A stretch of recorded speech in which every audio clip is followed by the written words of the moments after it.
Ang kwentong ito ay hango sa totoong buhay. Mula ito sa isa nating kabayan na itago na lang natin sa pangalang Isko. Taong 1980, Batangas. Sa baryo San Lucas, tuwing papalapit ang hating gabi, napapansin ng mga aso ang anino sa paligid. Isa lang ang iniisip ng mga tao: huwag lumabas, huwag sumigaw, huwag guluhin si Isko. Si Isko ay tahimik, mabilis maglakad, mabigat ang hakbang. Halos hindi lumalabas kapag araw.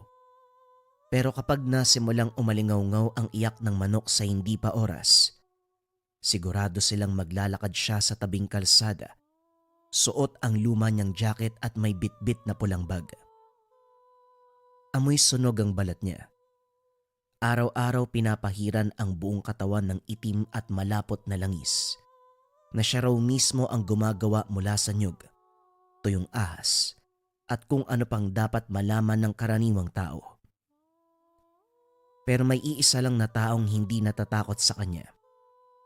Si Doming, ang tagapagluto sa karenderyang malapit sa istasyon ng Barangay Tanod.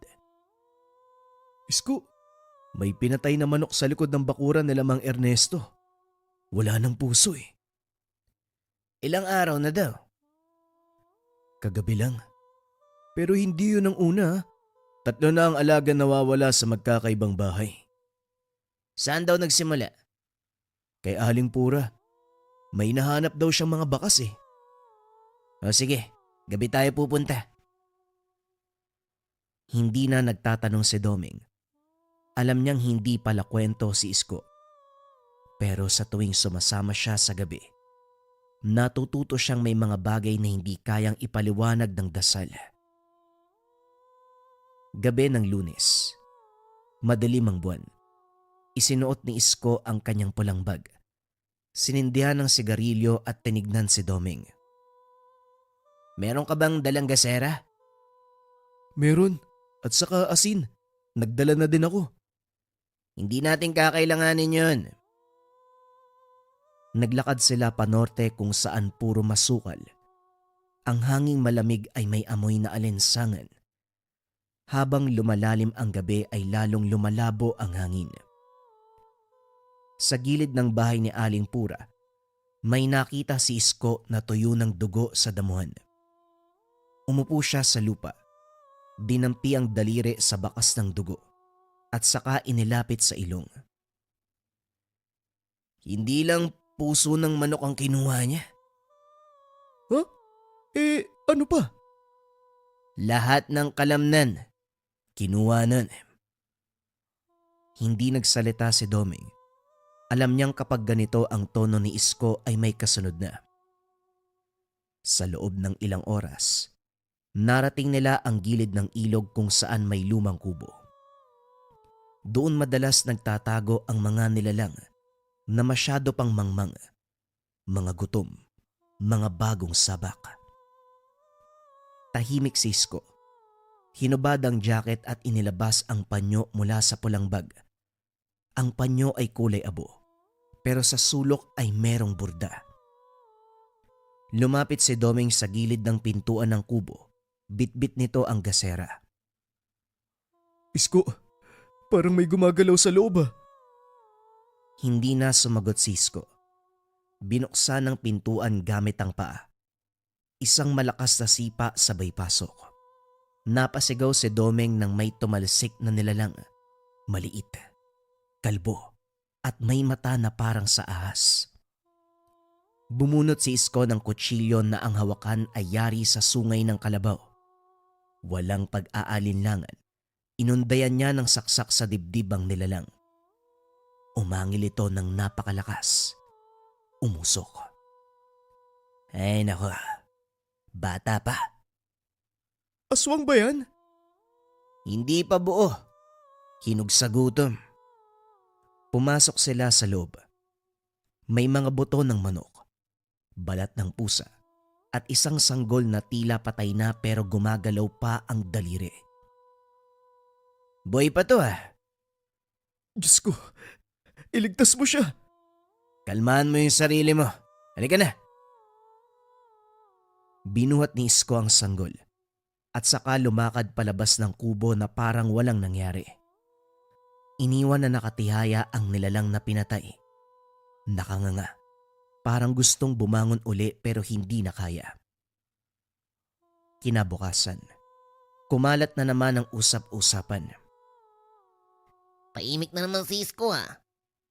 Bakit ba parang wala siyang pakiramdam? Hindi tao yun, hindi rin nalimaw. Pero amoy siyang sunog. Sa dako naman ni Kapitan Uro, ang matandang tanod ng barangay ay muling nakasimangot sa loob ng opisina. O Domeng, bakit kasi sinasamahan mo pa yung hayop na yan? Kung hindi dahil sa kanya, siguradong mapapahamak tayong lahat. Hindi natin kailangan ng mamamatay tao. Hanggat merong halimaw sa paligid mo, kakailanganin mo si Isko.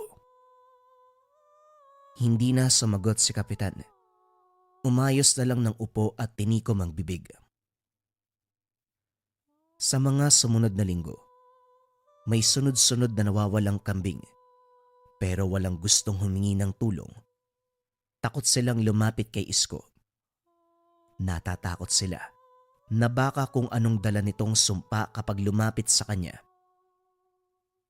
Hanggang isang gabi bumalik si Aling Sela, isang matandang ermitanya na biglang sumulpot mula sa kabundukan.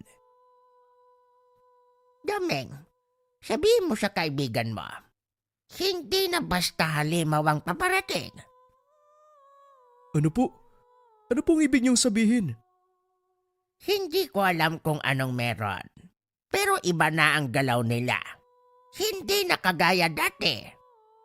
Lalong dumidilim ang gabi. Hindi sapat ang pagdarasal lang. Pero si Isko, malaki ang may tutulong niya. Tumalikod si Aling Sela at muling nawala sa dilim. Wala na siyang dagdag na paliwanag. Gaya ng dati, hindi na nagtaka si Domeng. Kinabukasan habang kumukuha ng ulam sa karinderya, tinabihan siya ni Isko. Hindi to umupo. Nakasandal lang sa poste at may hawak na kape. May nakita akong paniki kahapon. 3 beses na umikot sa likod ng bahay ni Mang Andoy. Sigurado ka bang paniki lang?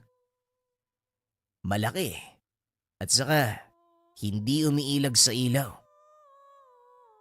Tumango si Domeng. Alam niya na kapag ganito na ang simula ng usapan, ang susunod ay malagim na trahedya.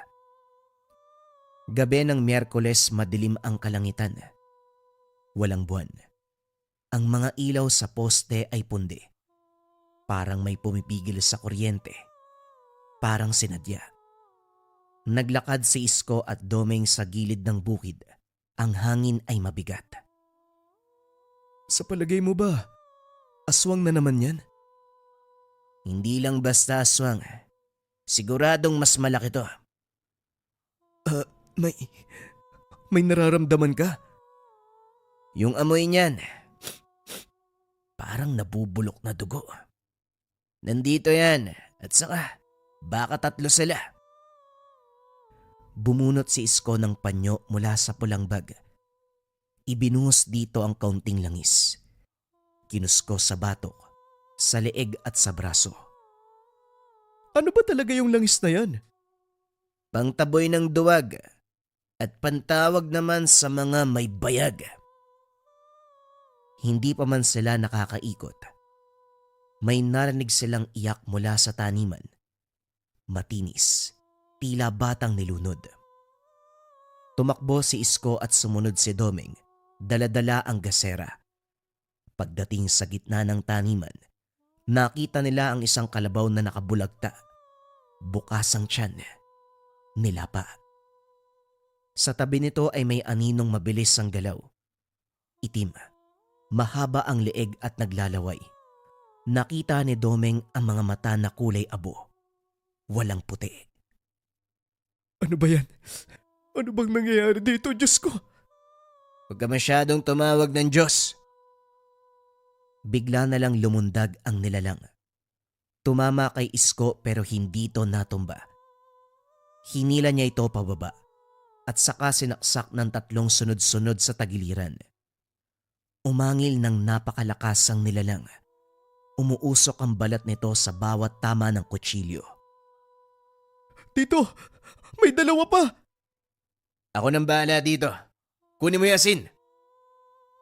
Tumakbo si Domeng pabalik ng tahanan habang si Isko ay hinila ang katawan ng nilalang. Pinilit buksan ang bibig nito gamit ang 2 kamay. Saan ka galing, ha? Saan? Sa lakas ng puwersa, napunit ang panga ng nilalang. Tumulo ang itim na dugo na parang langis na malapot. Hanggang sa merong gumalaw sa likuran. Lumapit ka na! Huwag kang magtago! Mula sa anino lumitaw pa ang isang nilalang. Mas maliit at mas mabilis. Sinugod si Isko. Tumama ito sa dibdib niya pero hindi siya natinag. Sa isang iglap sinapo niya ang batok ng halimaw at saka binaon ang hintuturo sa tenga nito. Napasigaw ang nilalang. Tumigil sa paggalaw. Tumakbo si Domeng pabalik. May dalang garapon ng asin. Ito na! Ito na yung kailangan mo! Ibuhos mo sa tiyan ng kalabaw. Sa tiyan ng kalabaw! Bakit? Basta ibuhos mo na lang. Ginawa ito ni Domeng. Nang matapos parang may sumirit na usok mula sa loob ng bangkay. Nang hina ang mga natitirang nilalang. Parang nagkaroon ng amoy na hindi nila matagalan. Hindi basta gutom ang mga yan. Parang sinusubukan tayo. Sinusubukan? Saan? Hindi ko rin maintindihan. Basta hindi na to katulad ng dati. Kinabukasan. Nagbantay sa baryo si Kapitan Uro. Pilit tinanong ang ilang tao tungkol sa nangyari. Pero lahat ay takot magsalita. Isa lang ang tanong ko. Ano bang ginagawa ng mamang yong gabi-gabi? Gumagawa ng mga bagay na hindi mo kayang gawin. At anong tingin mo sa kanya? Bayani? Hindi ho. Pero mas mabuti nang nandyan siya kaysa mapahamak ang buong baryo. Pagsapit ng linggo ng gabi, muling nawala ang isang buntis. Nawala na parang bula. Walang bakas. Walang ingay na naganap. Tanging dugo lang sa likod ng bahay at ang basag na salamin ng lampara. Tumambad ito kina Isko at Domeng kinabukasan. Hindi na nagtanong si Isko. Hindi na nagsalita. Sa muling pagsapit ng dilim ay muling tinahak ang masukal na parte ng San Lucas. Walang ilaw at walang ingay. Sa likod ng puno ng akasya, may nakita silang butas sa lupa. Malalim. Amoy nabubulok. Nilapitan nito ni Isko. Anong tawag dito? Pugad ba yan? Hindi pugad yan. Isang uri ng lagusan. Lagusan? Papunta naman saan yan? Hindi ko rin alam. Pero hindi yan para sa tao. At hindi rin yan gawa ng hayop.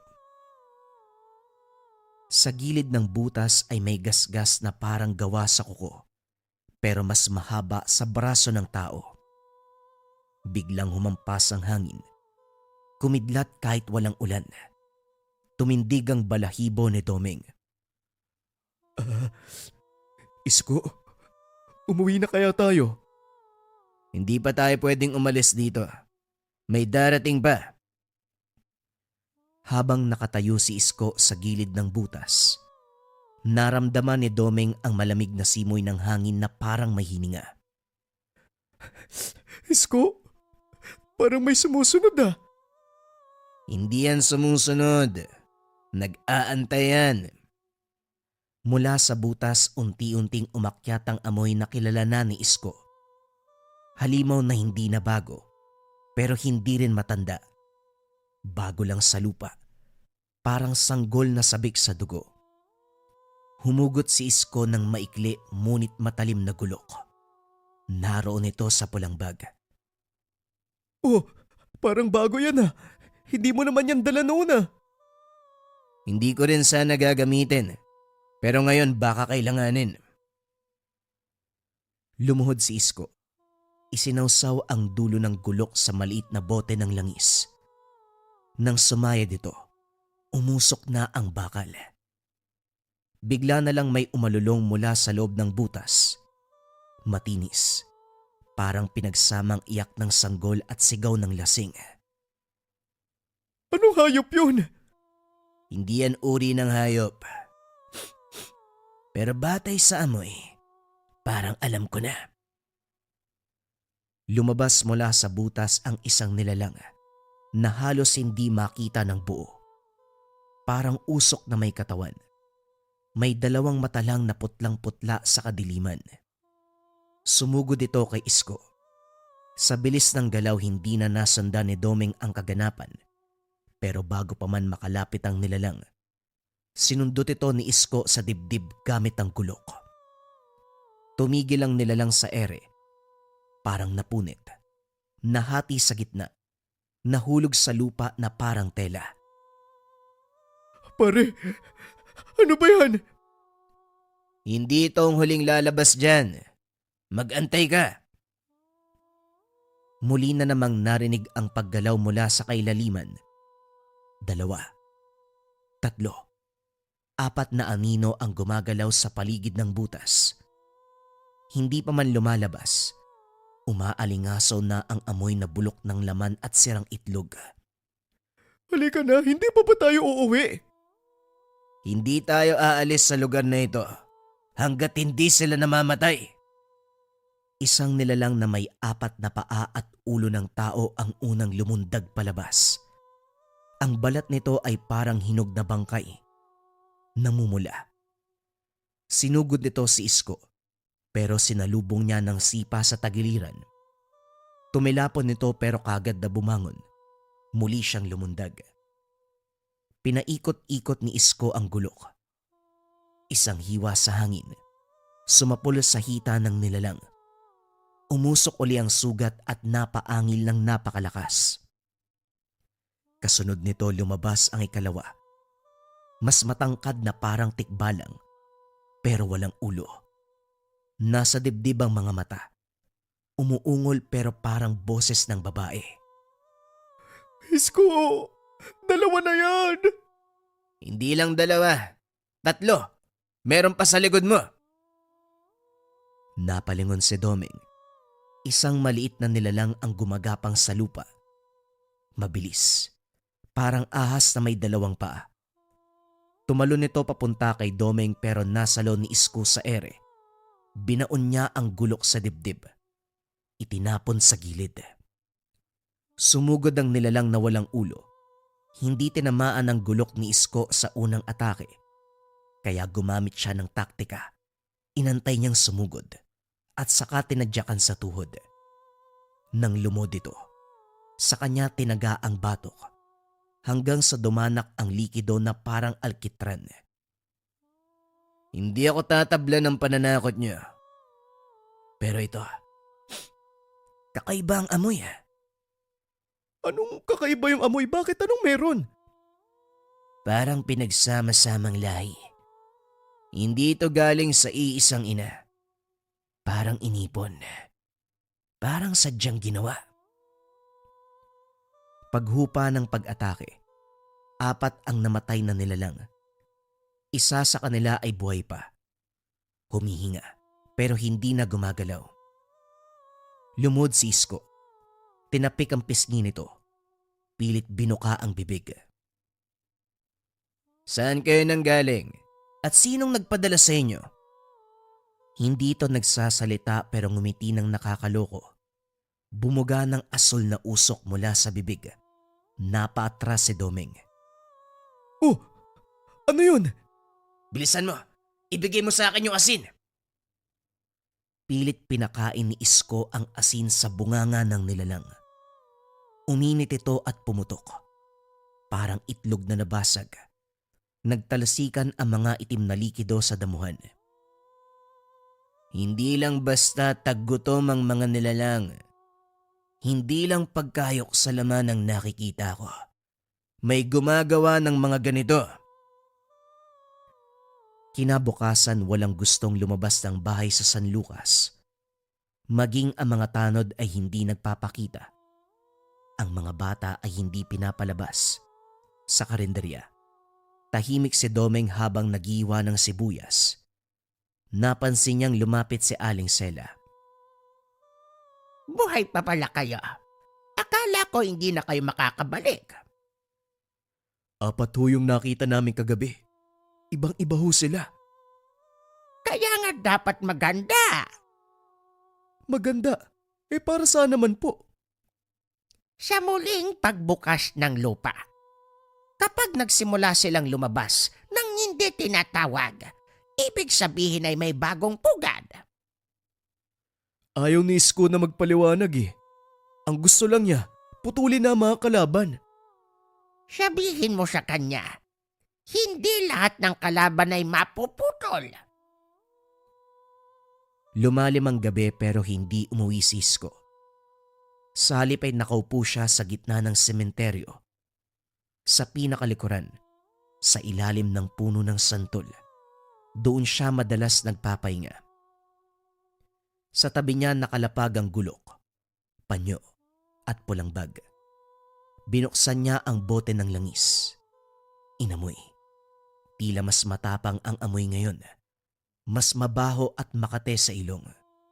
May narinig siyang yapak sa damuhan kaya hindi muna gumalaw. Pabalik-balik ka dito. Hindi ka ba napapagod? Hindi ako naparito para magpahinga. Nandito ako para ipaalala na merong nagbabantay. Pero hanggang kailan? Hanggat merong halimaw. Sa gitna ng dilim sa sementeryo, tanging mga kuliglig at huni ng uwak ang gumagalaw sa paligid ni Isko. Tahimik siyang nakatitig sa mga libingang walang pangalan. Hindi ka ba matutulog? Ang tulog para sa mga walang bantay. Baka isang araw, ikaw ang hindi mabantayan. Hindi na sumagot si Isko. Tumingala siya at sa itaas ng punong santol, may nakitang puting imahe. Nakatayo sa sanga at hindi gumagalaw. Hindi mo kailangang magtago sa taas. Kung lalaban ka, bumaba ka dito. Tahimik ang paligid, pero ang sanga ng puno ay unti-unting bumibigat. Gumagalaw at biglang nabali. Isang nilalang ang bumagsak sa lupa. Hubog ng tao, balat ng ahas at walang bibig. Walang pagdadalawang isip na sinugod si Isko. Isko, mag-iingat ka! Dumating si Domeng hawak ang gasera. Akala ko, wala kang kalaban ngayong gabi. Wala dapat, pero mukhang may nagpabot ng balita. Umatras si Isko sa kanan. Mabilis ang nilalang. Tumama ito sa dibdib niya. Pero hindi siya nagpadaig. Bumaon ang mga kuko ng halimaw.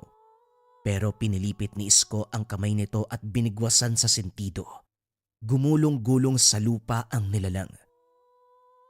Ano bang klaseng hayop yan? Hindi yan hayop.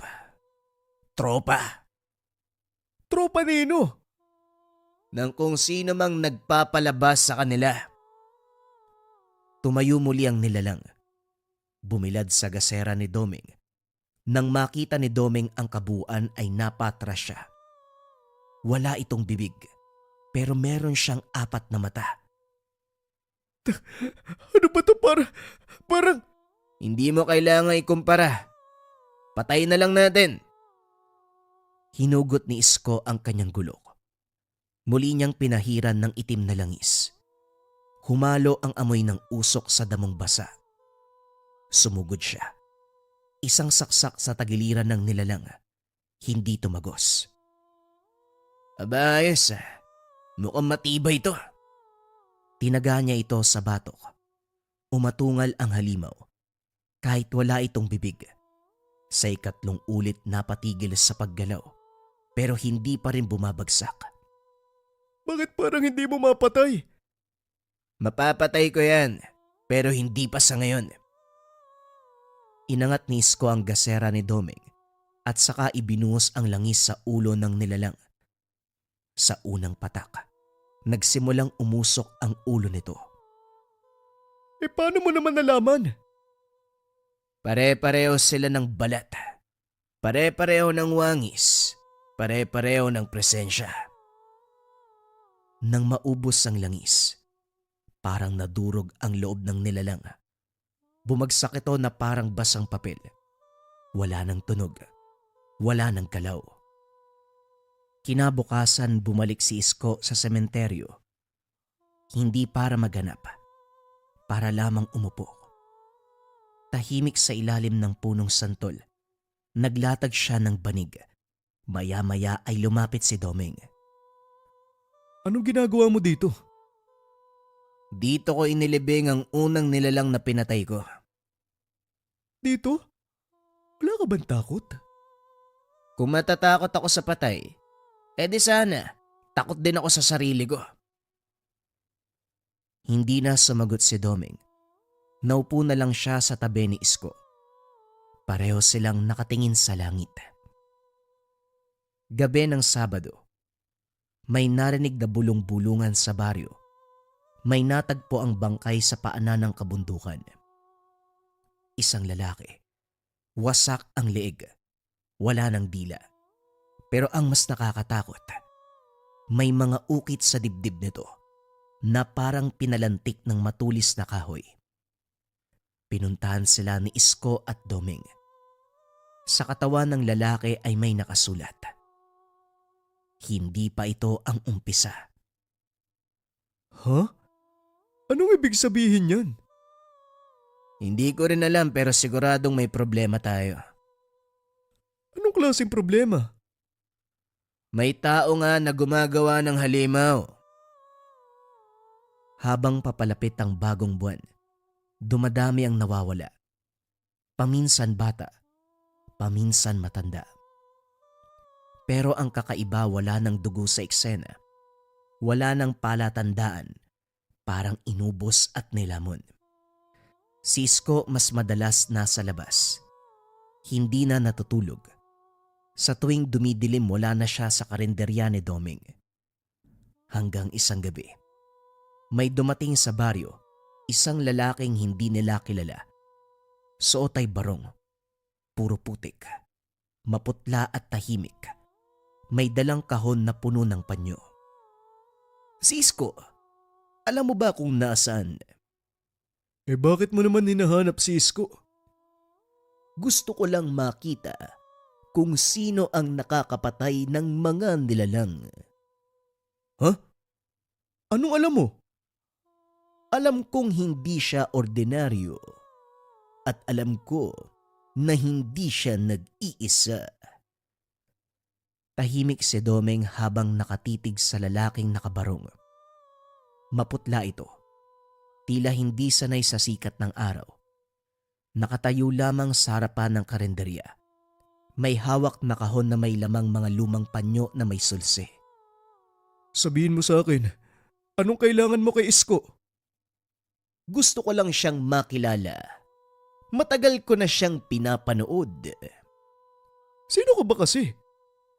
Sabihin na lang natin na isa kong gumagawa ng mga bagay na hindi sinasadyang mabuhay. Biglang lumabas si Isko mula sa likod ng karinderya. Bit-bit ang gulok. Hindi pa nililinis at may dugo pa sa dulo ng talim. Anong kailangan mo dito? Ikaw ang kailangan ko. Pati na rin kung ano ang nasa katawan mo. Wala akong ibibigay. Lalo na sa mga taong may mabuting barong pero mabaho ang anino. Ngumisi ang lalaki. Umupo sa bangko sa tabi ng lamesa. Nilapag ang kahon ng mga panyo. Alam mo bang hindi lang halimaw ang kaya kong gawin? kaya ko ring gumawa ng katulad mo. Kaya mo rin bang humarap sa akin nang hindi nanginginig ang tuhod? Hindi ako lalaban, pero sila ang haharap sa'yo. Tumayo ang lalaki. Tinapik ang kahon. Bumukas ito ng kusa at mula sa loob, may lumabas na 6 na insekto. Malaki at itim, parang mga uod, may mata at ngipin. Tumalon ng mga ito papunta sa paligid. Tumama sa lupa at saka lumaki. Unti-unting naging mga nilalang na may balat ng kahoy, mukha ng sanggol at katawan ng baboy ramo. Isko, ano ba yan? Ikaw, dalihan mo. Pumasok ka sa loob. Hindi kita iiwan. Hindi to ang oras para magtapang-tapangan. Bilisan mo! Lumapit ang unang nilalang. Sumugod kay Isko. Tinaga niya kagad sa leeg pero hindi to napugutan. Parang goma ang balat. Tumalbog ang gulok. Sinipa ni Isko ang tiyan nito. Lumipad ang halimaw. Tumama sa pader pero tumayo pa rin. Hindi sila galing sa ina. Gawa-gawa lang ang mga yan. Sabi ko naman sa'yo, kaya kong gumawa ng katulad mo. Pero ang sa akin ay mas mabilis at mas gutom. 2 pang halimaw ang sumugod. Sabay hinampas ni Isko ang mga una gamit ang siko. Inikot ang gulok. Tinaga ang isa. Pareho silang bumagsak pero sa halip na umungol, nagsimulang gumapang patras. Hindi sila nasasaktan at wala din silang pakiramdam. Paano mo papatayin yan? Ibabalik ko sila sa putik kung saan sila nanggaling. Hinugot ni Isko ang bote ng itim na langis. Binuhusan ng gulok. Tumatalsik ang apoy kahit walang sindi. Sumugod ang natitirang 3 nilalang. Inantay lang ni Isko ang tamang galaw. Sa bawat lapit nila tinatamaan niya ng gulok. Hindi para patayin, kundi para markahan. Sa ika-4 na saksak nagsimulang matunaw ang balat ng isa. Nahulog ito at umusok. Kaya mo silang patayin gamit ang langis na yan. Kaya gusto kong makuha. Hindi mo makukuha ang galing sa tunay na pakikipaglaban. Biglang nagdilim ang paligid. Naputol ang kuryente. Umalingaw-ngaw ang sigaw ng mga aso mula sa ibang bahagi ng baryo. Anong nangyari? May paparating ba? Hindi lang isa. Mula sa likod ng karinderya ay may narinig silang kaluskos. Tila tumigil ang hangin. Lahat ng halaman ay hindi gumagalaw. Isang kakaibang nilalang. Matangkad. Payat. May balat na parang kahoy na hilaw. Walang mata. Pero may butas sa ulo na umuuga. Bawat hakbang nito ay tumutunog ang lupa. Pare, anong klaseng hayop na naman yan? Hindi yan isang hayop. Mukhang proyekto ng ulupong na yan. Yan ang una kong tagumpay. Wala siyang puso pero may pandinig. Wala siyang mata. Pero nakikita ang galaw ng dugo. Sumugod ang nilalang. Mabilis. Para itong hangin na may laman. Tumama kay Isko.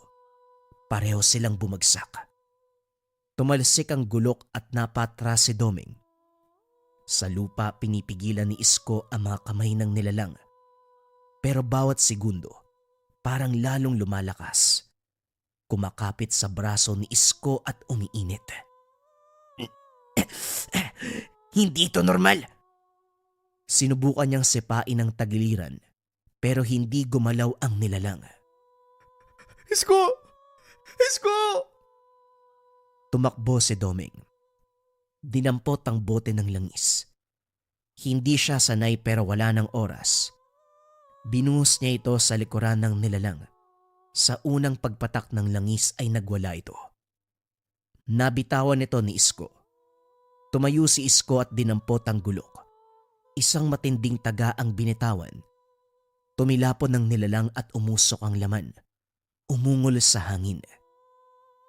Hindi mo sila kayang tapusin lahat. Kada napapatay mo ay siguradong may isa pang lalabas. Pwe, ganun ba?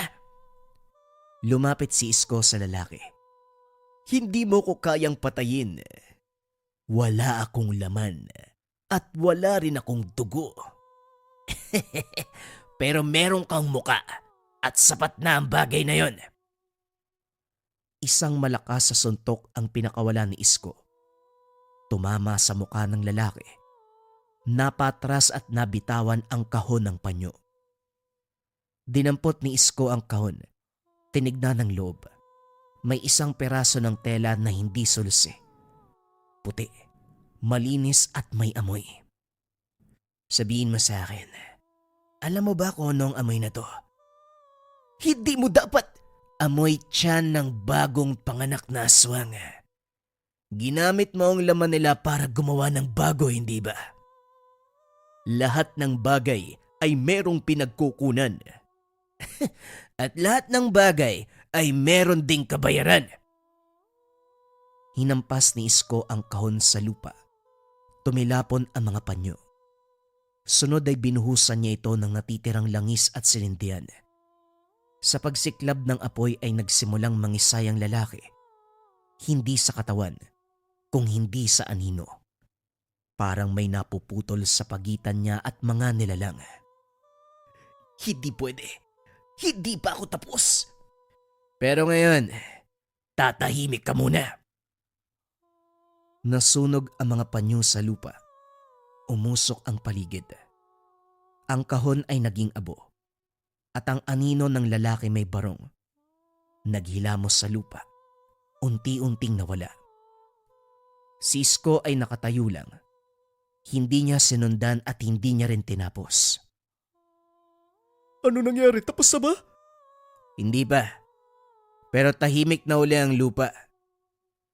Akala ko ba, hindi ka marunong umatras? Hindi ako matras. Pinagod ko lang siya.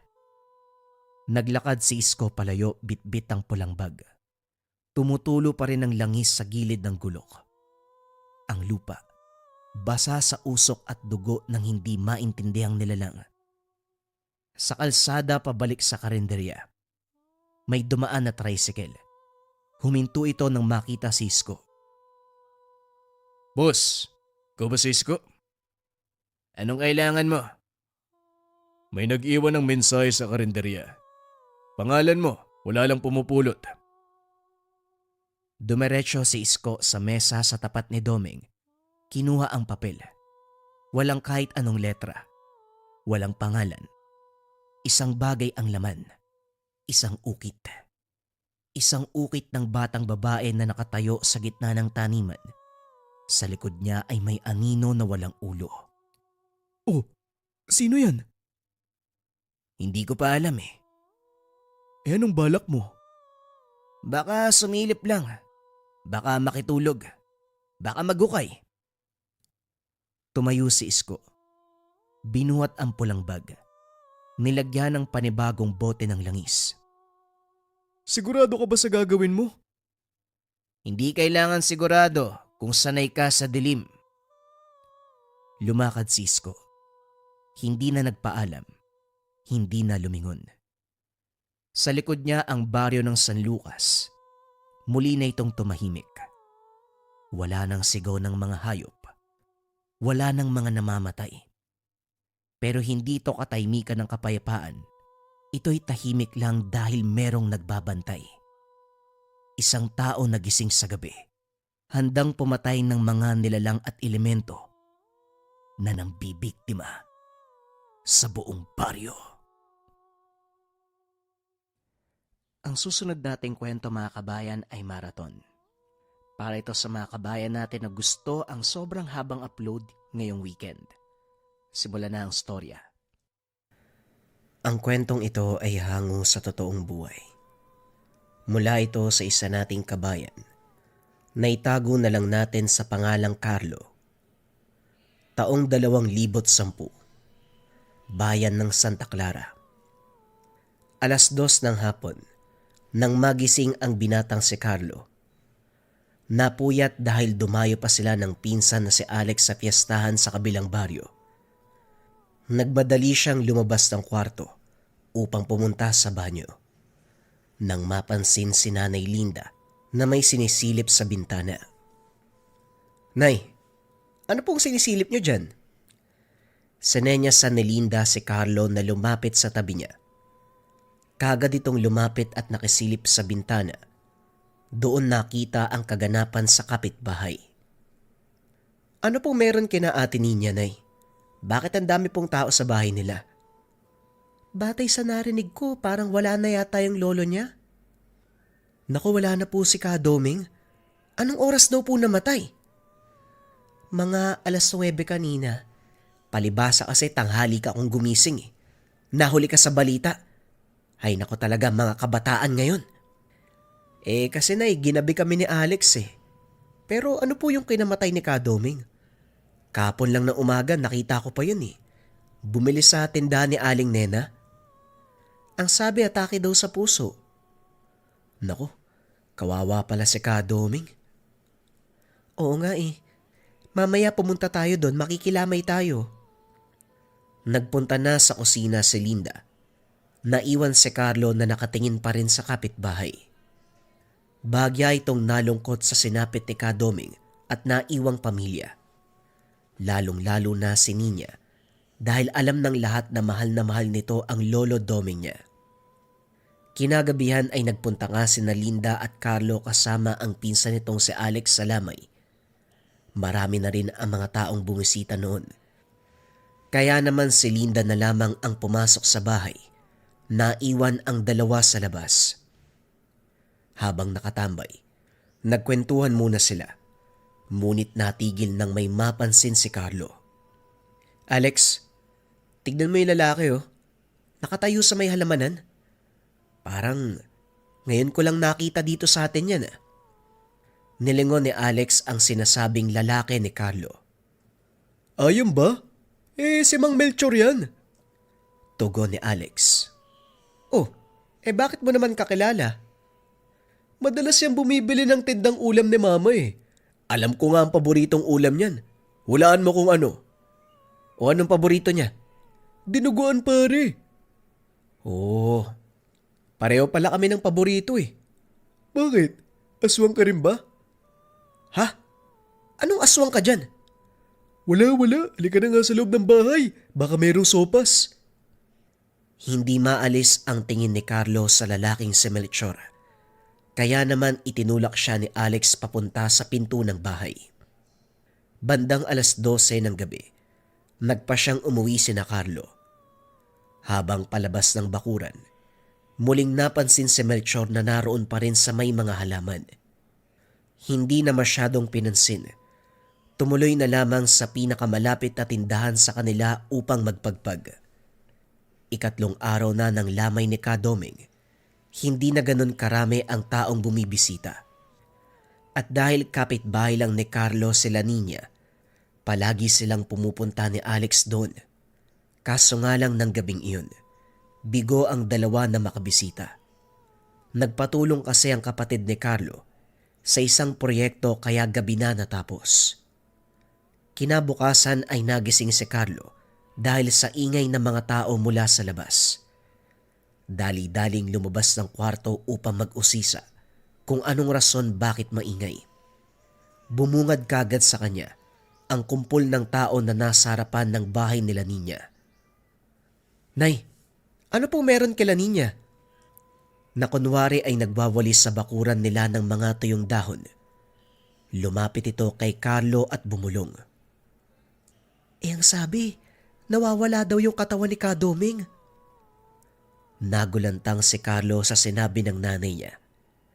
Ang kaninang inaantok pa, biglang nagising sa balitang natanggap. Paano mawawala yung katawan ni Kadoming? Hindi naman pwedeng maglakad yun, patay na yun eh. Hinampas siya ng walis tingting ng nanay. Puro kakalokohang bata ka. Masamang magbiro sa patay ha. Si nanay naman, Hindi naman ako nagbibiro eh. Paano mawawala yung bangkay? Malamang may kumuha, kaya nga nawawala eh. 3:00 ng madaling araw nung mawala ang bangkay. Nakatulog yung bantay eh. Pagkagising nila, puno na ng saging yung nasa loob ng kabaong. Nangilabot ang buong katawan ni Carlo sa kwento ng ina. Sa tanang buhay. Ngayon lamang siya nakarinig ng balita na ninakaw ang patay. Ano ba naman yan? Sino kaya magnanakaw ng bangkay ni Kadoming?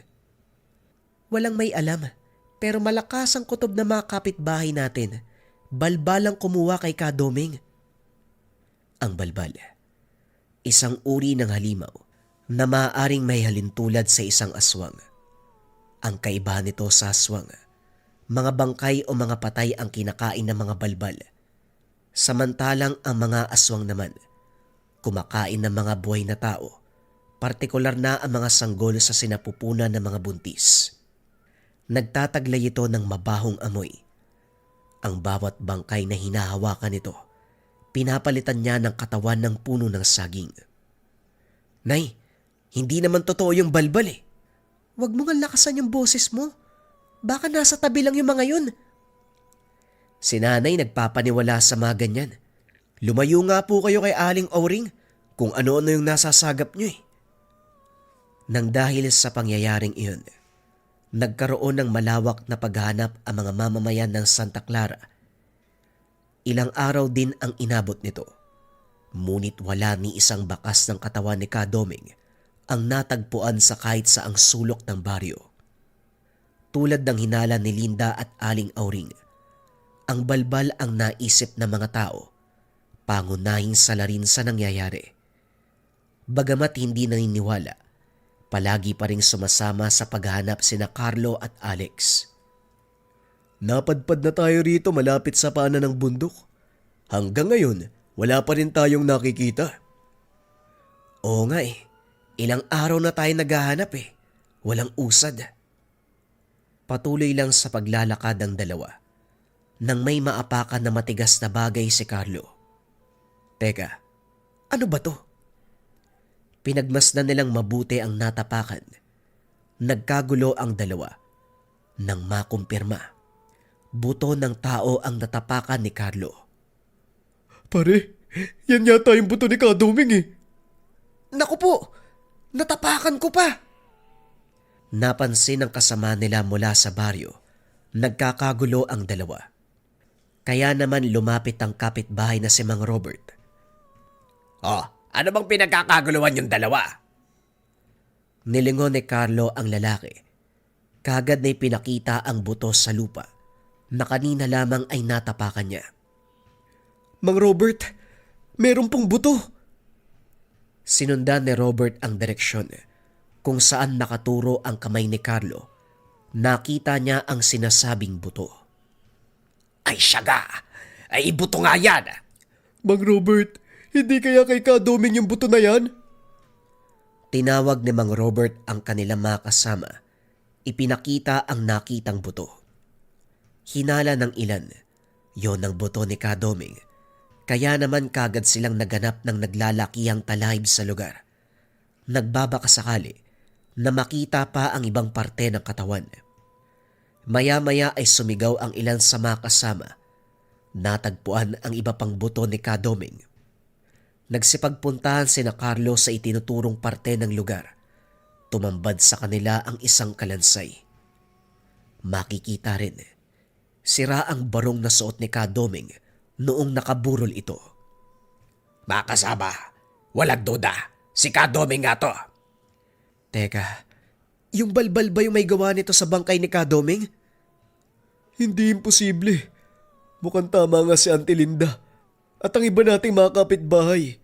Balbal talaga yung pwedeng gumawa nito. Naging mabuting tao at mamamayan ng Santa Clara si Kadoming. Walang sino man ang nagawa niya ng masama. Siguradong hindi tao ang gumawa niyan sa kanya. Tama kayo mga bata. Balbal nga ang nakikita kong salarin sa pangyayaring ito. Tignan niyo mga buto. Sabay na tumingin si Carlo at Alex sa mga buto. Kung mapapansin niyo, wala nang natitirang laman sa katawan ni Kadoming. Talagang sinaid.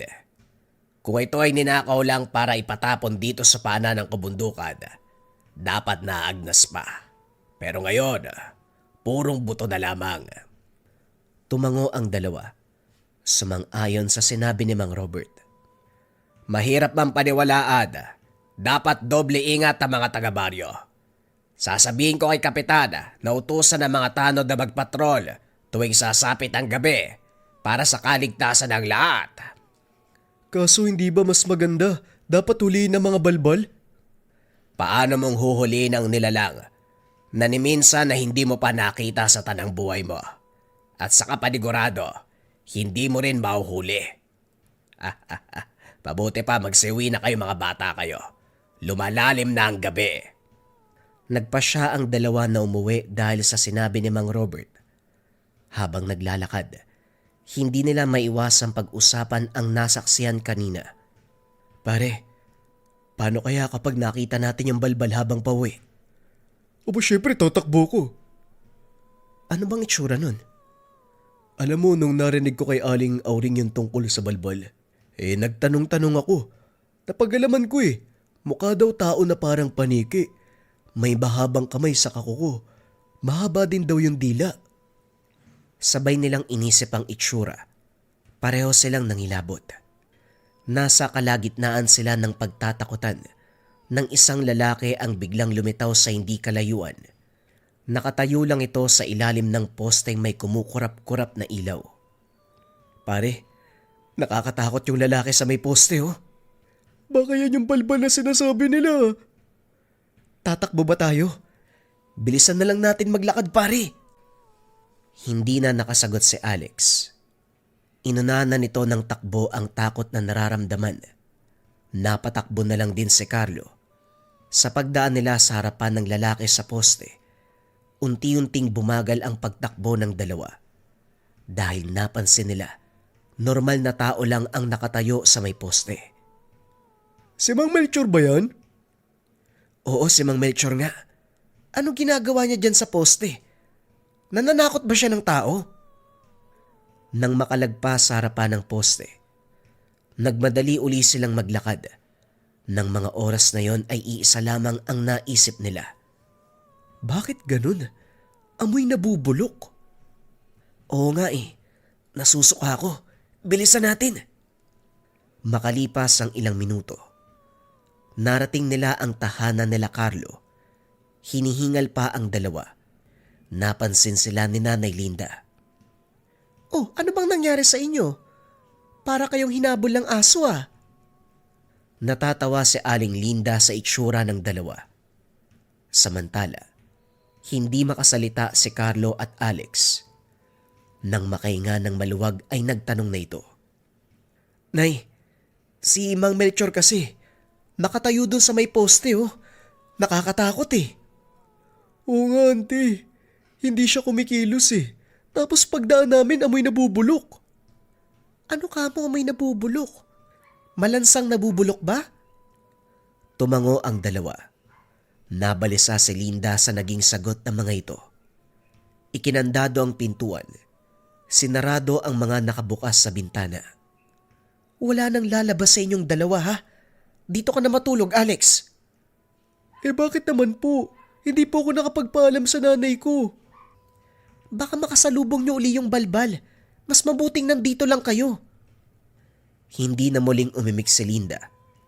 Naiwan ang dalawang binata sa sala ng kanilang bahay na puno ng katanungan. Hindi nila mawari kung tama ba ang hinala na si Mang Melchor ang balbal o talagang natakot lang ang kanyang nanay sa sinabi nila. Lumipas na ang mga araw, hindi pa rin humuhupa ang bali-balita tungkol sa nangyari sa bangkay ni Kadoming. Marami ang naging opinyon ng mga tao sa pangyayaring iyon. Merong nagsasabi na may lihim na kaaway daw si Kadoming. Ang iba ay baka dahil daw sa ipinagbabawal na gamot. Lahat ng chismis na pwedeng kumalat. Narinig na ng lahat sa baryo. Hindi makapaniwala ang pamilya ni Kadoming sa sinapit ng matanda. Tulad nila Linda at Aling Auring, naniniwala ang mga ito na isang balbalang kumuha sa bangkay ng kaanak. Samantalang si Carlo at Alex, ilang linggo nang hindi pinalabas ng kanilang nanay dahil sa takot na makasalubong ang balbal. Ilang linggong binabagabag ang isipan ng dalawa na merong posibilidad si Mang Melchor ang balbal. Kaso nga lang wala silang sapat na ebidensya upang patunayan ang hinala nila. Hindi nagtagal, nagkaroon na naman ng patay sa baryo ng Santa Clara, isang batang lalaki na may edad na 10, nalunod sa ilog habang naglalaro kasama ang iba pang batang kaedaran. Batay sa kwento ng mga kasama, tumalon ito mula sa mataas na tipak ng bato. Pagbagsak sa tubig, marunong daw itong lumangoy, kaya nagtaka sila kung bakit hindi na nakaahon. Huli na ang lahat nang malaman nilang nalulunod na pala ito. Bangkay na nang dumating sa ospital. Kawawa naman yung nag-iisang apo ni Maring Celia, no? Ang bata pa nun eh. Oo nga, kawawa rin si Maring Celia. Mahal na mahal nila yung bata. Nakikita ko, hinahatid niya araw-araw sa paaralan yung apo niya. Nakakalungkot lang at gano'n ang sinapit ng bata. Hindi talaga natin masasabi ang panahon. Kaya dapat para sa mga bata, hindi muna hinahayaang maligo sa ilog nang walang kasamang matanda Ay sinabi mo pa. Teka, saan ibuburo lang katawan ng bata? May balita ka na ba, Linda? Sa pagkakalam ko, doon daw sa chapel malapit sa bahay ni Kapitan Ibuburol. Maigi nga at malapit lang. Mapupuntahan natin para makilamay At saka si Kapitan mismo nagsabi, sa chapel na lang daw ibuburo lahat ng namamatay sa baryo para mabantayan ng maayos. Hindi na magaya sa nangyari kay Kadoming. Sumalangit daw ang kanyang kaluluwa. Tuluyan nang naiburol ang katawan ng bata. Marami ang pumupunta araw-araw para makilamay sa namatayan na pamilya. Sa lamay ay naroon uli ang dalawang magpinsan na Carlo at Alex. Maliit lang ang kanilang baryo, kaya halos magkakakilala ang mga taga rito. Tahimik sa loob ng chapel. Ang maririnig lamang ay hikbi ng ina ng bata. Sa gilid naman naroon ang iba pa nilang kapitbahay upang tumulong sa pagtanggap ng bisita. Naupo lamang ang dalawang binata. Nang may mapansin sila, bagay na nakita nila nung nakaraan sa lamay ni Kadoming. Oh, si Mang Melchor na naman yan Aba oo nga no. Ano kayang ginagawa niyan sa labas? Parang statwa hindi gumigibo. Ganyan-ganyan yung galawan niya lalo na nung lamay ni Kadoming Ewan ko pare, pero iba yung kutob ko kay Manong Melchor na yan Nagkatinginan ang dalawa at saka bumulong si Alex kay Carlo. Hindi kaya pare, balbal si Mang Melchor? Aba syempre hindi malabo. Batay sa mga kinikilos niya, mula nung nakaraan pa, parang balbal talaga Kung sabihin kaya natin kay Kapitan? Kaso nga lang wala tayong sapat na ebidensya. Di maghahanap tayo ng ebidensya. Saan? At paano tayo maghahanap? Hindi nga natin nakakausap si Manong Melchor Pupunta tayo sa bahay niya. Ano, nababaliw ka na ba? Hindi ba delikado yung gagawin natin? Paano kapag nahuli tayo? Hindi yan. Akong bahala sa'yo. Marahang tumayo si Alex. Sinundan siya ni Carlo. Kaso nga lang paglabas sila ng chapel, nabunggo nila ang isang taga-baryo, si Dante. Nakatayo lang ito sa entrada, diretsyong nakatitig sa kabaong ng bata. Pasensya na ho, Mang Dante. Hindi ito sumasagot. Kaya naman dumiretso na lang ng lakad si Carlo at Alex. Madali silang nagpunta sa kinakatayuan ng maliit na kubo ni Mang Melchor na hindi naman kalayuan sa ilog. Pinagtagpi-tagping yero at plywood lamang ito. Kagad nagtago sa mataas na damo sa gilid ng kubo ang dalawa. Bakit tayo magtatago dito pare? Dito muna tayo hanggat hindi pa bumabalik si Mang Melchor. Malay mo, may makita tayo sa pagbabalik niya. Oo nga no. Kapag napatunayan nating balbal siya, malaking tulong yan para hindi na maulit yung nangyari sa bangkay ni Kadoming. Kaya nga ang gagawin lang natin dito, mag-intay. Mapapatunayan din natin na balbal yan. Matagal nag-antay ang dalawa. Halos mapapikit na sa antok ang mga ito. Kinakagat na rin sila ng lamok at kahit anong insekto sa paligid. Ano ba yan? Puro pantal na yung binti ko sa kagat ng lamok eh. Huwag kang maingay. Mamaya may makarinig sa'yo eh. Muling natahimik si Carlo sa pinagtataguan. Lumipas ang ilang oras. Nakarinig sila ng mahinang yabag. Naglalakad papunta sa kubo. Sinilip nila ang paparating. Nakita si Mang Melchor. Pumasok ito sa loob ng kubo. Ilang sandali lang ang lumipas ay muling lumabas. Merong dalang itak. Labis ang takot na naramdaman ng dalawa.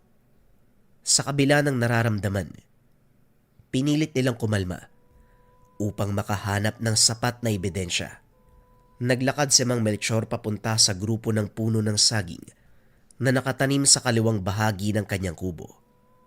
Doon ay sinimulan niyang tabasin ang isang puno ng saging. Pabulong na nag-usap ang magpinsan. Bakit kaya nagtatabas ng saging ng 12:00 ng gabi? Hindi kaya yan yung ipapalit niya sa katawan ng bata? Nanlaki ang mga mata ng dalawa. Gusto nilang tumakbo, pero hindi pwede. Patuloy nilang pinapanood ang ginagawa ng lalaki, kahit pawang nanginginig ang mga tuhod ng mga ito. Maya-maya ay natapos ang pagtatabas si Mang Melchor sa puno. Inilagay ang puno ng saging sa tabi ng kubo at muling pumasok sa loob.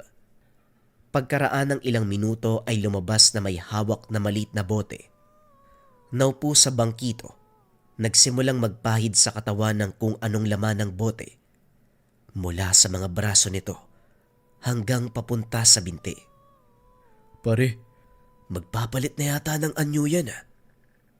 Nako, kailangan nating masabihan ng mga taga-baryo bago pa mahuli ang lahat. Inintay ng dalawa na muling pumasok sa kubo si Mang Melchor at saka kumaripas ng takbo pabalik sa chapel. tama nga ang hinala natin. Si Manong Melchor yung balbal. Mabuti nga nakatakas tayo bago magpalit ng anyo eh. Kung hindi baka tayo pa yung naging biktima nun. Bilisan mo ang takbo pare, baka mabutan pa tayo. Nang makarating sa chapel, nakaagaw sila ng pansin. Hinihingal si Carlo at Alex. Binigyan sila ng tubig ng isa sa mga tao roon. Pinakalma bago tanungin kung ano ang dahilan ng kinikilos. Mga iyo, saan ba kayo nanggaling? Nakita po namin yung balbal. Ano ka mo, nakita niyong balbal? Saan niyo nakita na mapuntahan at mahuli natin? Si Manong Melchor po. Siya po yung balbal. Nagulat ng lahat ng tao nang marinig ang sinabi ni Alex. Maririnig ang bulungan. Kanya-kanyang opinyon patungkol sa sinabi ng binata. Totoo pong sinabi ni Alex, maniwala po kayo. Nakita po namin eh. Nagtatabas po ng puno ng saging si Manong Melchor. Nagpahid sa katawan niya ng likido mula sa maliit na botelya. Nagtatabas ng puno ng saging? Ganitong oras? Opo, kahit puntahan po natin ngayon eh. Makikita niyo sa gilid ng kubo niya, naroon po yung katawan ng saging. Siguradong yon ang gagamitin niya, pampalit sa katawan ng bangkay. Ay, Diyos ko. Dapat mahuli ang balbal. Nang mga sandaling ito, nagmamadali ang mga kalalakihan sa baryo. Kumuha ng kani-kanilang sandata upang gamitin sa paghuli sa balbal. Nagtipon na rin ang kapitan at mga tanod. May dalang solo ang mga ito dahil madilim ang paligid. Anak, mas mabuti siguro dumito na lang kayo ni Alex. Baka mapahamak pa kayo eh. Maring Linda, sila ang nakakita sa balbal, kaya dapat kasama sila. Pero, Nay, hindi po kami mapapahamak. At isa pa, marami naman kaming pupunta doon eh. Mare, kasama si Mang Robert at Dante, kaya wala kang dapat ipag-alala. Narinig ni Robert ang sinabi ni Aling Auring, kaya nilapitan nito si Linda. Huwag kang mag-alala, Linda. Akong bahala sa anak at pamangkin mo. Hindi sila mapapano kapag kasama ako. Lumakad na ang mga kalalakihan patungo sa bahay ni Mang Melchor. Samantalang naiwan naman ang mga babae na nagsimula na rin magdasal sa planong paghuli sa balbal. Sa tabi ng ilog, sa bahay ni Manong Melchor, naabutan nila sa gilid ng kubo ang sinasabing katawan ng saging na pinutol ni Manong Melchor. Ay, Melchor! Lumabas ka dyan! Sumabay na sa pagsigaw ang mga taga-baryo. Hindi naman nagtagal. Lumabas si Melchor sa kanyang kubo. Kita sa mukha nito ang pagtataka. Teka, anong ginagawa niyong lahat dito? Hindi na sumagot pa ang mga kalalakian. Sinunggaban nila si Melchor. Sinubukan pa nitong tumakas, pero kagad naigapos gamit ang dalang lupid. Ano bang kasalanan ko? Bakit niyo ako ginagapos? Hindi ka na makakapambiktima dito sa Santa Clara. Pagbabayaran mo ang ginawa mo sa bangkay ni Manong Doming. Ano ba? Ano bang sinasabi niyo? Huwag ka nang magmaang-maangan dahil hindi mo na kami maloloko. Alam namin na ikaw ang balbal na umaatake sa baryo natin. At bilang kapitan ng lugar na ito, hindi ko hahayaan na meron ka pang ibang mabiktima. Hindi makapaniwala si Melchor sa mga nangyayari. Hindi na siya tumakas pa dahil alam niya na wala siyang laban sa bilang ng mga kalalakihan na dumakip sa kanya. Nagkakamali kayo. Hindi ako ang tinutukoy niyong balbal. Hindi ako yun. Isa lamang akong hamak na mamamayan. Huwag naman kayong ganyan sa akin. May mga taong nakakita sa ginagawa mo, kaya hindi ka na pwedeng tumanggi pa. Tama! Dapat mo itong pagbayaran. Melchor, pasalamat ka. Wala kaming balak na patayin ka sa kabila ng mga ginawa mo sa baryo. Maniwala kayo sa akin. Kahit patayin niyo ako ngayon, hindi mawawala ang balbal sa baryo na to. Huwag ka na maraming satsat pa, Melchor. Sige na! Kinaladkad ng mga tao ang nakagapos na si Melchor. Nakasunod dito ang iba pang kalalakian na nagnanaisakta ng sinasabing balbal. Bago sila magtungo sa kubo ni Melchor, napagkasunduan ng mga taga-baryo na hindi patayin ng madadakip na balbal. Bagkus ay plano nila itong ikulong sa isang malaking hawla. Nilagyan ng maraming kandado ang kulungan upang hindi ito makatakas. Yan, dyan ka na babagay. Tignan natin kung makatakas ka pa sa kamay namin. Sinubukang yugyugin ni Melchor ang hawla. Ngunit gawa ito sa matibay na metal, kaya hindi kayang lusutan. Oh, bakit hindi ka pa magpalit ng anyo para makatakas dyan? Nasaan yung nakakatakot mong itsura? Ilabas mo yung pakpak mo, pati yung mahaba mong dila at matulis na kuko. Sa ngayon ay naluluwa na dahil sa kanyang sinapit. Sa hindi kalayuan naroon si Carlo at Alex. Nakatanaw sila sa hawla na pinagkulungan kay Melchor. Bagamat alam nila na ito ang balbal, hindi nila maiwasan na maawa sa sitwasyon ng lalaki. Pare, tama ba yung ginawa natin? Naawa ako kay Melchor eh. Pero siya kasi yung balbal na namiminsala sa baryo. Dapat nga hindi ako maawa dyan, di ba? Kahit ako naman naawa ako sa kanya eh. Pero mas nakakaawa kasi yung nangyari sa bangkay ni Kadoming. Yun na lang din ang iniisip ko para matigil yung konsensya sa utak ko.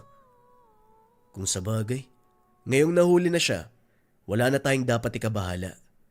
Hindi na rin kakailanganin ng bawat kalalakihan dito sa atin na sumama sa pagroronda ng mga tanod sa gabi. Makakagala na uli tayo tuwing gabi. Hindi na tayo papagalitan ni nanay. Oo nga no, si Auntie Linda kasi masyadong maigpit eh. O total, nakulong na yung balbal. Baka gusto mong tumambay sa kanto bukas. Balita ko may bagong bukas na isawan dun eh. Ilang araw na tayong hindi nakakagala. Ngayon lang tuloy natin masusubukan yung isawan. Abo sige pare, basta usapang pagkain, tara. Tuwang-tuwa ang dalawa nang lisanin ang tanggapan ng baryo. Sa wakas ay makakagala na sila tuwing gabi. Walang pangamba na baka merong balbal na dumagit sa kanila. Kasabay ng kanilang paglisan ay ang pagtulo ng luha ni Mang Melchor habang nakadungaw ang dalawang pares ng kamay sa hawla. 3 araw na ang lumipas. Huling gabi ng burol ni Roy. Ang batang kamakailan lang na nalunod sa ilog. At dahil huling gabi na ito, Dinagsa ng taong gustong makaramay ang chapel kung saan ito nakaburol. May ilan na nagbigay ng kanilang mga donasyon para sa pamilya ng namatay. Naroon si Linda upang tumulong at mag-asikaso sa mga bisita. Ay nako, bakit ba ang kalat naman dito? Eto mga batang takbuhan ng takbuhan. Hindi na napagod ang mga yan. Sinisimot ang nagkalat na balat ng inumin at plastik ng mani. Mga bata yan, hayaan mo na, Linda. Linisin na lang natin at bumalik tayo sa loob. Magluluto pa tayo ng sopas. Ano pa nga bang magagawa natin? O mga bata, dahan-dahan sa pagtakbo ha? Nang matapos linisin ng kalat, nagmamadaling pumasok sa loob ng chapel ang dalawa. Iniwan namang naglalaro pa rin sa labas ang mga bata. Hanggang sa napansin ng isa sa mga bata ang nakabaliktad na walis tingting. Kinuha niya ito upang gamiting laruan. Sa kabilang banda, bitbit ang isang supot ng isaw at barbecue. Masayang naglalakad sa kalagitnaan ng maliwanag na gabi si Carlo at Alex. Galing na naman sila sa isawan mula sa kabilang kanto. Nagustuhan nila ang lasa at timpla ng sausawan, kaya palagi nilang binabalik-balikan. Sulit tong nabili natin pare ah. Pero busog na ako. Ibibigay ko na lang kay nanay. Nasa chapel pa si Auntie Linda ngayon, di ba? Gusto mo idana muna natin yan? Ay oo nga pala. Wala palang tao sa bahay. Sige, idaan na lang natin sa chapel. Kalmadong naglalakad ang dalawa. Meron silang nakasalubong. Taga-baryo na tumatakbo na tila takot na takot. Hinarang nila ang lalaki. Nagimbal sa narinig. Yung balbal. Kinuha ng balbal yung katawan ng bata. Ano? Paano nangyari yun? Nakakulong si Mang Melchor ah. Sigurado po kayo? Nakita niyo ba kuya? Oo. Kita ng dalawang mata ko. Lumipad eh. Sigurado ko balbal yun. Hindi na sila nagsayang ng oras. Dali-dali na silang tumakbo patungo sa chapel. Nabutang nag-iiyakan ang ilan sa mga kapitbahay habang yakap ang bawat isa. Hinanap ni Carlo ang nanay. Nakita nito na hawak ang isang bata na may dalang walis tingting. Nay, ano po bang nangyari? Nasaan po yung iba nating kapitbahay? Nasaktan po ba kayo? Diyos ko, mabuti at ayos kayo ni Alex. Wala namang nasaktan sa amin pero yung bangkay ni Roy, kinuha ng balbal eh. Kung alam ko lang na makakatakas si Melchor, hindi ko sana hinayaan tong bata na tanggalin yung walis tingting eh. Para saan po ba yung walis tingting? Hindi kagad nakasagot si Linda sapagkat nakita nito ang pagdating ng matandang albularyo na si Nestor. Mula pa ito sa kabilang bayan, kaya naman lubos ang kanyang tuwa nang makita ito sa kanilang baryo. Alam ni Linda ang dahilan kung bakit naparito ang albularyo. Ang paglalagay ng walis tingting ng nakabaliktad sa pintuan, mabisa upang hindi makapasok ang balbal sa isang lugar. Subalit sa oras na tanggalin nito ng kung sino man, parang iniimbita nyo na ang balbal sa pakay niya dito. Canestor, mabuti naman po't nakarating kayo. Kailangan po ng Santa Clara ng tulong nyo eh. Nakasuot ng puting damit at kulay maroon na pantalon. Kitang-kita din ang medalyon sa kanyang dibdib. Nay, siya po ba yung albularyo na palagi niyong sinasabi sa amin? Oo, siya nga yun. Nung gabi na umuwi kayo ni Alex at sinabi niyong nakita niyong balbal, nagpunta ako kagad kinabukasan sa kabilang bayan. Kumonsulta kay Canestor. Alam ko may kakayahan siya sa mga ganong bagay eh. Ang payo niya sa akin, maglagay ng walis tingting sa labas ng bahay para hindi makapasok ang balbal. Tumigil sa pag-iyak ang ilan sa mga tao nang marinig ang sinabi ni Linda. Tila nabuhayan sila ng loob. Umasa para sa kapayapaan ng baryo. Canestor, tulungan niyo po kaming mahuli ang balbal. Si Melchor po yun eh. Napakunot ang noon ni Canestor sa sinabi ni Aling Auring. Ano ka mo? Melchor? Oho, bakit ho? Kayong dalawa, dalhin niyo ako kay Melchor. Kaso nga lang hindi po namin alam kung nasan siya ngayon eh. Siguradong nakatakas po yun sa kulungan niya. Kaya nga po nawala dito yung bangkay eh. Mangangal, hindi si Melchor ang balbal. Mali ang kinulong nyo. Pero nakita po namin siya. Huwag na kayo magpaliwanag. Bilisan nyo. Ang importante ngayon, madala nyo ako kay Melchor. Carlo, kung hindi si Manong Melchor ang balbal, siguradong nakakulong pa rin siya ngayon. Bilisan nyong dalawa. Marami nang nasasayang na oras.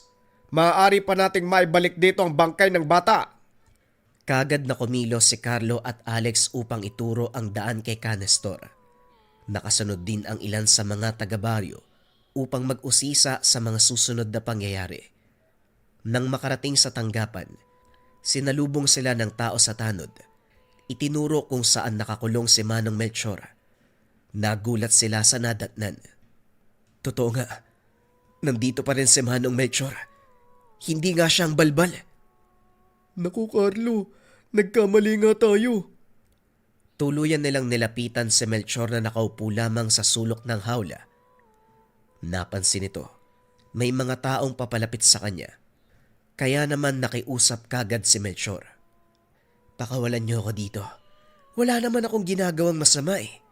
Hindi akong kumuha sa bangkay ni Doming. Matalik kong kaibigan si Doming. Hindi ko yun magagawa sa kanya. Kung ganun, bakit po kayo nakatayo sa labas ng bakuran nung gabi na binuburol si Ka Doming? Kahit nung araw nung burol ng bata, nandun din kayo eh. Nakita po namin kayo. Nagtabas kayo ng puno ng saging eh. Pagkatapos nun, may pinahid kayong likido sa katawan nyo. Hindi ko kayang pumasok sa loob ng tahanan dahil masakit sa akin na mawalan ng kaibigan. Kapareho ng sitwasyon sa batang si Roy. Malapit sa akin ang bata dahil palagi niya akong binabati. Paminsan binibigyan pa ako ng ulam kaya hindi ako makapasok sa sakit na nararamdaman.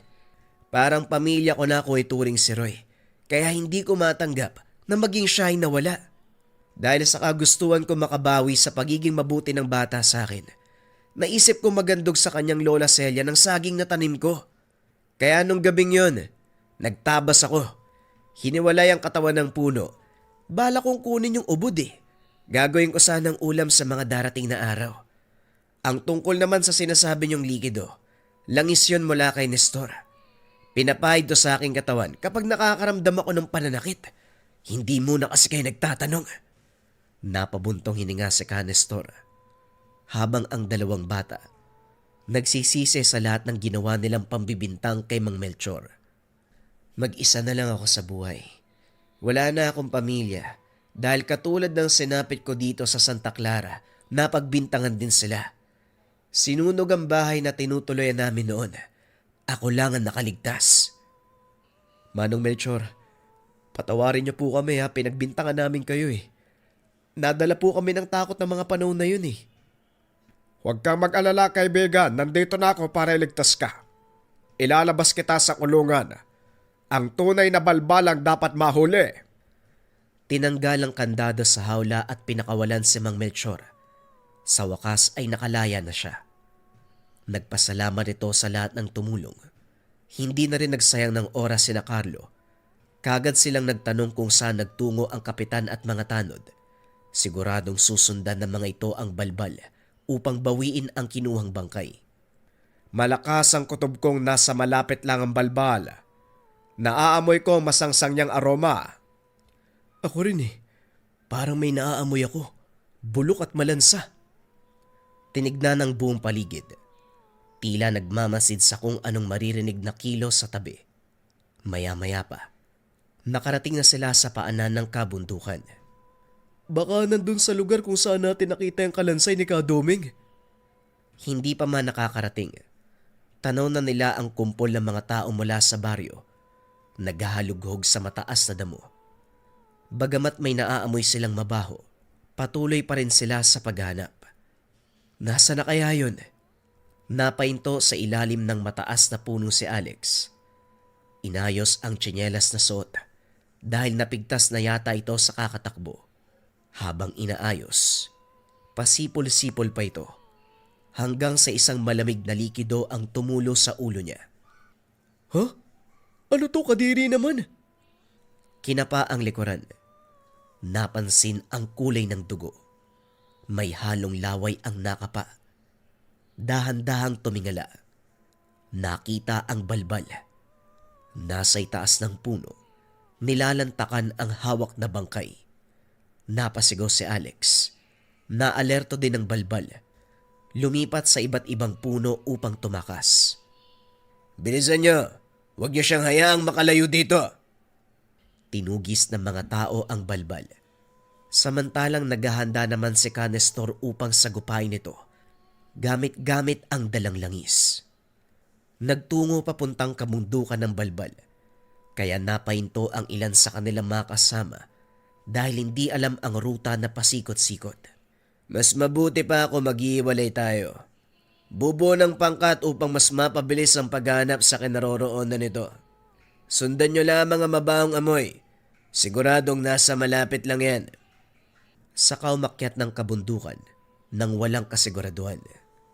Canestor, hindi po ba tayo susunod sa kanila? Hindi. Mananatili lang tayo dito hanggang sa makita ng gabay kong engkantong kinaroroonan ng balbal. Kumuha kayo ng mga bagay na maaaring lumikha ng malakas na ingay. Kahit ano, basta malakas ang tunog. Takot ang balbal sa malakas na ingay at liwanag. Pwede rin magdala kayo ng sulo.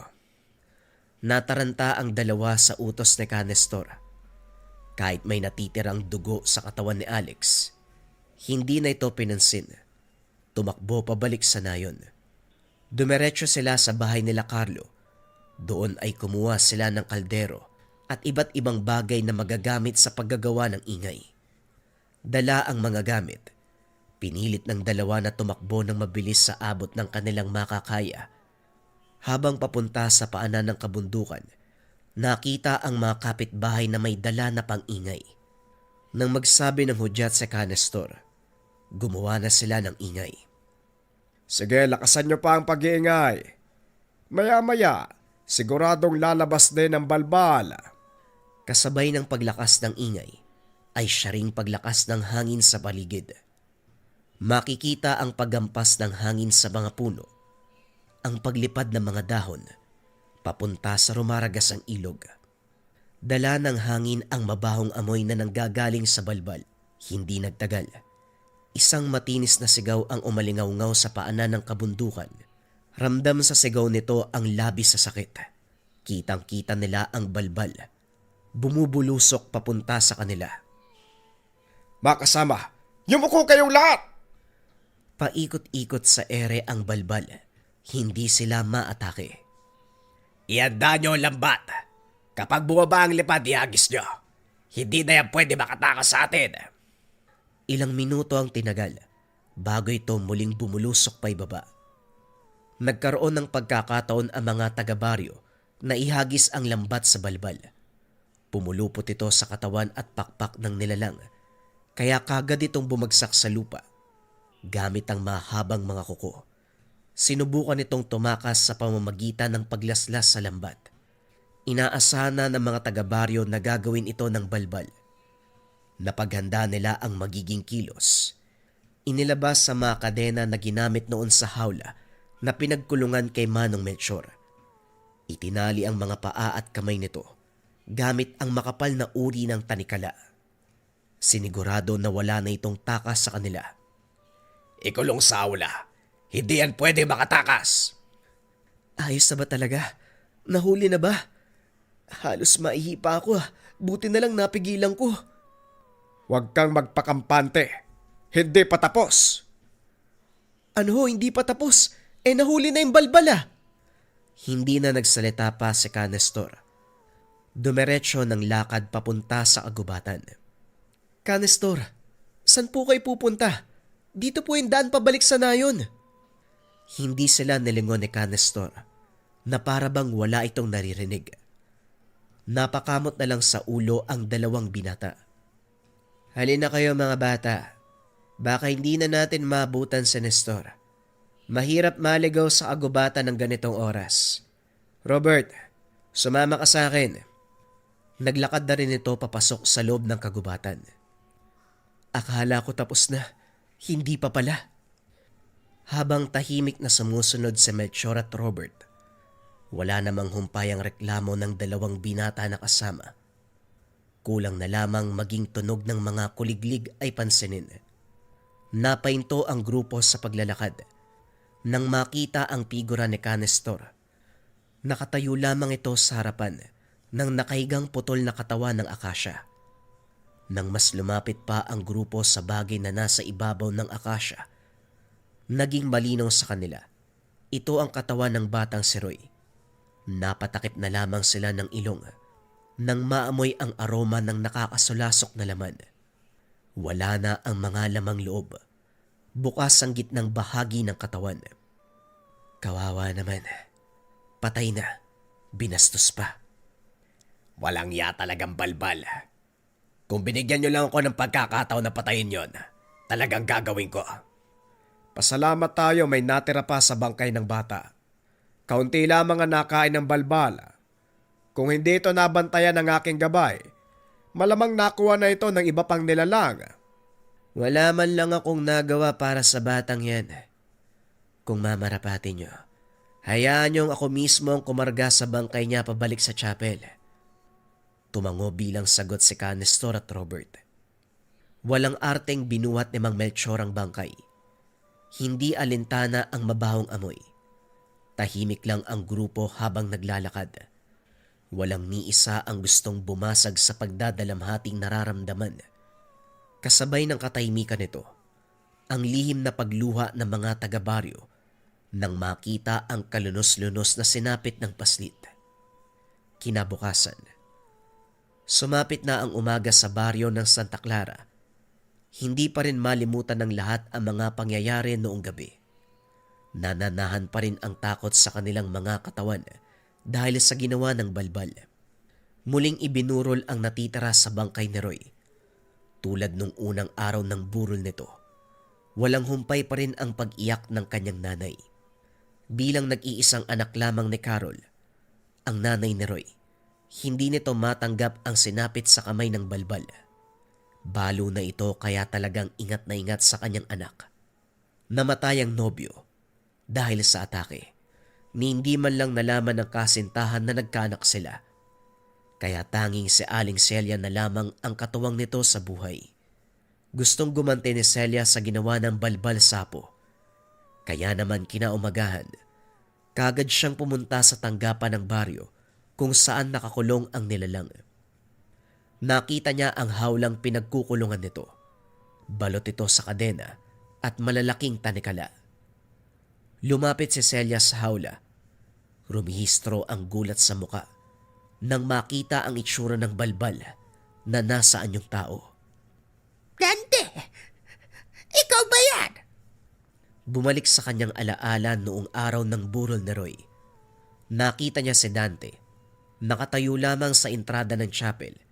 Hindi pumasok sa loob upang makiramay. Kaya pala hindi makapasok dahil sa walis tingting na nakabaliktad. Walang niya ka, Dante. Paano mo nagawa yan sa sarili mong apo? Anong sinasabi mo? Anong apo ko? Kay tagal kong nilihim ang tunay na pagkatao ni Roy sa takot na mahusga ng anak kong si Carol na nadisgrasya. Pero ngayon sasabihin ko, para sa kaalaman mo, ang namatay mong anak na si Norman ang nakabuntis kay Carol. Siya ang tatay ni Roy. Natigilan si Dante sa mga narinig mula kay Celia. Hindi ko sinabi sa ibang tao dahil ayaw din ni Carol. Paano mo nagawa yan sa sarili mong apo?